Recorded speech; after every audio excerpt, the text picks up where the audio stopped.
नमस्कार दोस्तों। IDFC first bank अभी जब मैं वीडियो रिकॉर्ड करूँ 15% डाउन है। और वीकेंड में जैसे खबर आई थी कि 590 करोड़ का कहते हैं ना फ्रॉड हुआ है आईडीएफसी बैंक में। तो आज सुबह एक कॉन कॉल भी हुआ 8 बजे। तो थोड़ी बात करते हैं कि मैनेजमेंट ने क्या बोला और यहाँ से आईडीएफसी फर्स्ट बैंक को क्या लगा है। तो देखो, मैनेजमेंट ने क्लियर कट बोला है कि ये जो 590 करोड़ का जो नो कहते हैं ना फ्रॉड हुआ है वो वन आइसोलेटेड है, यानी पूरी बैंक में फैला हुआ नहीं, ये एक ही जगह पे। ये कैसे हुआ कि हरियाणा गवर्नमेंट ने कहीं ना कहीं अपने अकाउंट क्लोजर की बात की, और जब ये अकाउंट क्लोजर हुआ तो स्टेटमेंट और जो पैसे थे उसमें एक कहीं कहने ना कि डिफरेंस आया, और वो 590 करोड़ के आसपास है। तो अभी उन्होंने केपीएमजी ऑडिटर को लगाया हुआ है कि भाई जाके देखे कि क्या हो रहा है, और वो इन्वेस्टिगेशन करेंगे। अभी इन्वेस्टिगेशन में ऑफ कोर्स टाइम लगेगा। तो no, we will not come to know कि रियली में 590 करोड़ है या उससे कम है।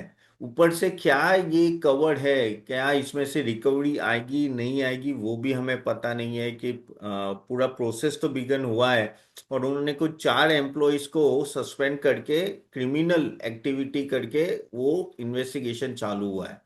ठीक है। और अगर देखे तो ये बोल रहे हैं कि भाई ये सिर्फ इस ब्रांच से रिलेटेड है, ये पूरी सिस्टम में कोई प्रॉब्लम नहीं है, ये एक स्पेसिफिक जगह के लिए है। तो उस तरह से नो मार्केट को ब्रीदर है, लेकिन मार्केट को ये अनसर्टेनिटी अच्छी नहीं लगती। और क्या होता है कि बोल रहे हैं कि भाई इससे जो सीएफओ बोल रहे हैं कि इससे ज्यादा इम्पैक्ट बैंक को नहीं आना चाहिए, उनके पास लिक्विडिटी सही है, सब कुछ है। लेकिन भाई 590 करोड़ छोटी अमाउंट तो नहीं है।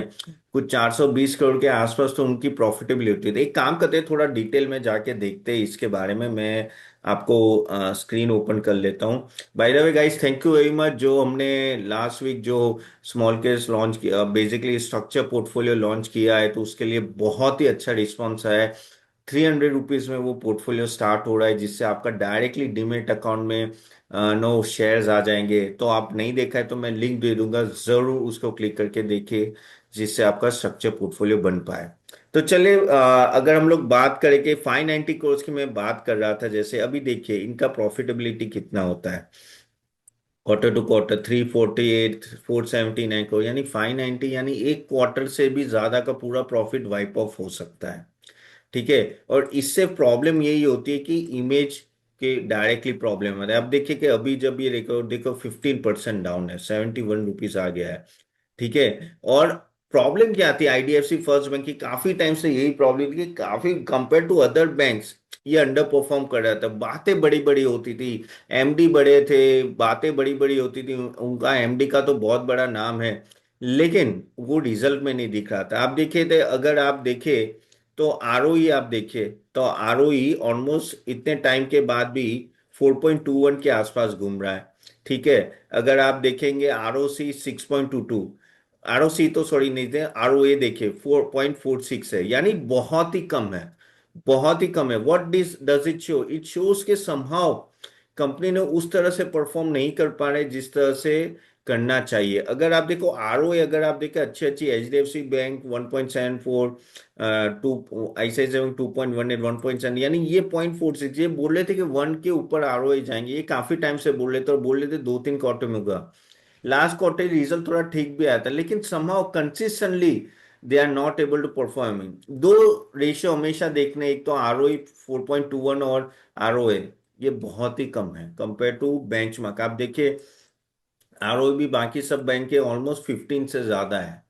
तो अंडर परफॉर्म कर ही रहा था, लेकिन सबको उम्मीद ये थी, ये हैवीली इन्वेस्टेड है रिटेल इन्वेस्टर का, कि ये कहीं ना कहीं एक तरह से नो यहाँ रिकवरी आएगी। और ये अगर आप मुझे फॉलो करते हो, मैं काफी टाइम से आईडीएफसी फर्स्ट बैंक में वीडियो बनाता हूँ, मैं हमेशा यही कहता था, समहाउ बैंक जो कहती है वो परफॉर्मेंस में नहीं दिख रहा है। अगर हम लोग एनपीए की बात करें, तो I just show you the graph. अगर आप देखें आईडीएफसी फर्स्ट बैंक, अगर मैं ग्रॉस एनपीए की बात करूं, आप देखिए कि ये जो सॉरी नेट एनपीए बात करते हैं, नेट एनपीए की बात करें तो देखिए आईडीएफसी फर्स्ट बैंक का सबसे ज्यादा जून 20 में 2.32 एनपीए था, बाकी सब बैंक के सामने। अभी भी अगर मैं देखूं इस टाइम पे भी इनका नेट एनपीए नो डाउट बहुत कम हुआ, लेकिन अभी भी अगर आप देखो तो हाईएस्ट है बाकी to compare to other banks, और ऊपर से ये बड़ा फ्रॉड आ गया। मार्केट को ऐसा फ्रॉड अच्छा नहीं लगता। जब पब्लिक सेक्टर बैंक कंट्रोल कर पाती है तो प्राइवेट बैंक क्यों कंट्रोल नहीं कर पा रही है। और आईडीएफसी फर्स्ट बैंक जिसका है नो इतने रिटेल इन्वेस्टर ने इन्वेस्ट किया है तो वो प्रॉब्लम है। देखो ये लोग है ना डिपॉजिट में अच्छा खासा इंटरेस्ट रेट देते हैं, इसलिए कहीं ना कहीं कॉस्ट भी इनकी ज्यादा है। अगर कॉस्ट टू इनकम रेशियो अगर आप देखें बाकी सबके बैंक के सामने, आप देखिए आईडीएफसी बैंक का 71% है, compare to SBI 55, Kotak Mahindra 48, ICICI bank 40। What it shows, ये कॉस्ट टू इनकम रेशियो भी ज्यादा है। कॉस्ट ऑफ बोरोइंग भी देखिए आप, कॉस्ट ऑफ बोरोइंग भी देखिए आईडीएफसी बैंक का 6 है, बाकी सब बैंक से काफी कम है।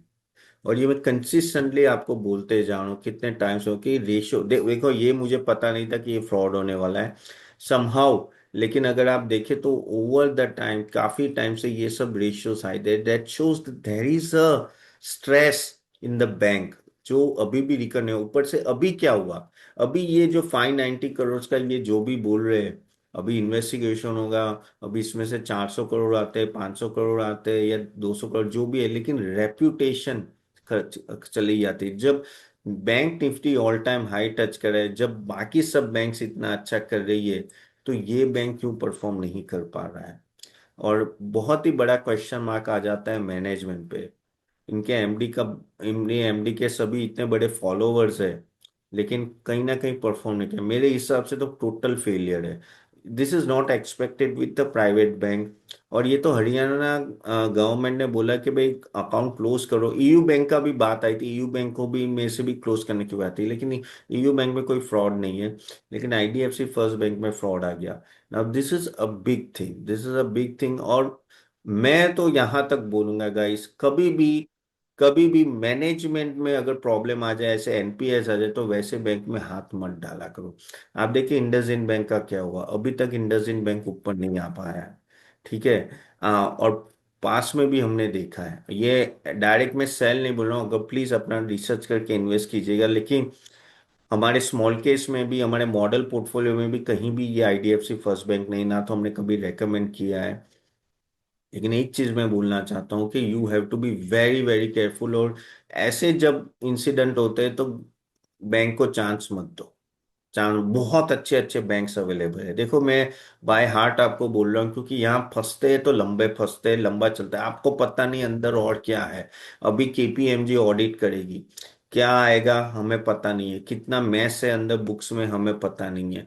ऐसी सब चीजें होती है ना, तो क्या होता है कि बैंक 1 2 3 साल पीछे चली जाती है।